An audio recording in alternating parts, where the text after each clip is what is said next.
సినీ నటి కరాణి కళ్యాణిపై దాడి ఘటనలో 10 మందిపై పలు సెక్షన్ల కింద ఆదిబట్ల పోలీసులు కేసు నమోదు చేశారు.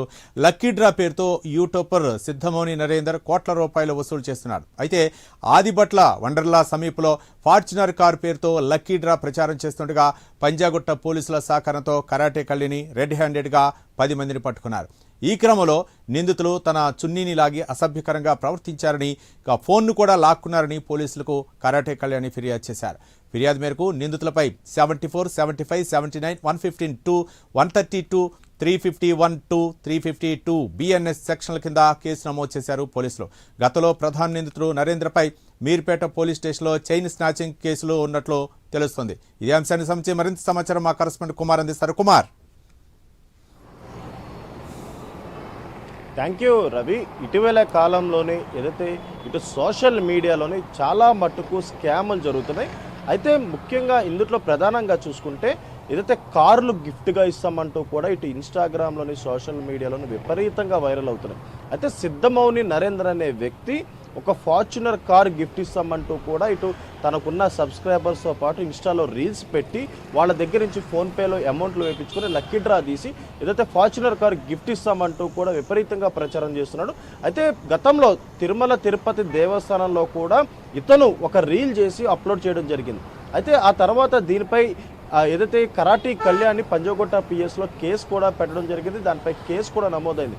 అయితే ఇటీవల కాలంలోని మొన్న ఏదైతే ఆదిబట్లలోని వండర్లా దగ్గర ఈ వ్యక్తి ఇదే కారుని పెట్టుకొని ఏదైతే ఒక రీల్స్ చేస్తున్న సమయంలో అతన్ని పట్టుకునేందుకు కరాటే కళ్యాణి పంజాగుట్ట పోలీస్ సాయంతో అక్కడికైతే వెళ్ళడం జరిగింది.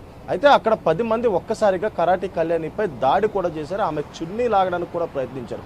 అయితే వెంటనే ఏదైతే అక్కడ ఉన్న పోలీసులు అప్రమత్తమై వాళ్ళందరినీ కూడా అక్కడి నుంచి అయితే పట్టుకోవడం జరిగింది. అయితే ఇన్స్టాగ్రామ్లోని ఫార్చునర్ కార్లు గిఫ్ట్లు ఇస్తానంటూ సిద్ధమౌని నరేంద్ర అనే వ్యక్తి ముఖ్యంగా ఇటు తమ సబ్స్క్రైబర్ నుంచే కాకుండా మామూలు ప్రేక్షకుల నుంచి అందరి దగ్గర నుంచి కూడా ఫోన్పేలో అమౌంట్లు వేయించుకున్నట్లయితే తెలుస్తుంది. సుమారు ₹1 కోటి పైగా ఏదైతే అమౌంట్స్ వేయించుకున్నట్లు కూడా ఇప్పటికే పోలీసులు అయితే గుర్తించారు. అయితే కరాటే కళ్యాణిపై జరిగిన దాడి కేసులో ప్రస్తుతం వాళ్ళపై కూడా కేసు కూడా నమోదైంది. వాళ్ళపై ఇప్పటికే 74, 75, 79, 11(2), 132, 351(2), 352 BNS కింద సెక్షన్ల కింద ప్రస్తుతం కేసులు కూడా నమోదైనవి. అయితే ఈ సిద్ధమౌని నరేంద్ర అనే ఈ వ్యక్తిపై గతంలో మీర్పేటలో కూడా చైన్ స్నాచింగ్ కేసు ఉన్నట్లు కూడా పోలీసులు అయితే గుర్తించారు. అయితే వీళ్ళందరూ కూడా ఇన్స్టాగ్రామ్ని వేదికగా చేసుకొని అంటే సోషల్ మీడియాని వేదికగా చేసుకొని ఇలాంటి స్కాములు చేసినట్లు గతంలో వీసీ సజ్జనార్ కూడా ఒక ట్విట్టర్ ద్వారా కూడా ప్రకటించడం జరిగింది. ముఖ్యంగా ప్రజలు ఎవరు కూడా ఇలాంటి స్కాములకు మోసపోవద్దంటూ కూడా ఆయన అయితే సూచించారు. అయితే ఇటీవల కాలంలోని కరాటే కళ్యాణి సోషల్ మీడియాలో కూడా చాలా యాక్టివ్గా ఉంటుంది. ఇలాంటి వాటిపై దృష్టి పెట్టి వాటిని అరికట్టేందుకు అనేక విధాలుగా ఆమె ప్రయత్నిస్తున్నట్లయితే తెలుస్తుంది.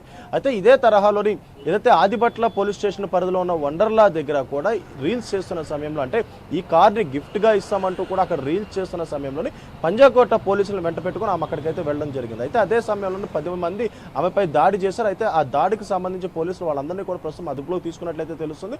అయితే ఇప్పటికే వీళ్ళపై కేసు కూడా నమోదు చేశారు. అయితే దీంట్లో ప్రధాన నిందితుడిగా ఉన్న సిద్ధమౌని నరేంద్రపై గతంలో మీర్పేటలో కూడా చైన్ స్నాచింగ్ కేసు కూడా ఉంది. అయితే ముఖ్యంగా ప్రజలు కూడా ఇటు సోషల్ మీడియా వేదికగా వచ్చే ఇలాంటి యాడ్స్ కావచ్చు, ఇలాంటి రీల్స్ కావచ్చు మోసపోవద్దంటూ కూడా ఇప్పటికే పోలీసులు చెప్తున్న పరిస్థితి ఉంది. అయితే ముఖ్యంగా ఇప్పటికే కరాటే కళ్యాణిపై దాడి చేసిన వాళ్ళపై ఇప్పటికే కేసు కూడా నమోదైందని చెప్పొచ్చు Ravi. Right, thank you Kumar.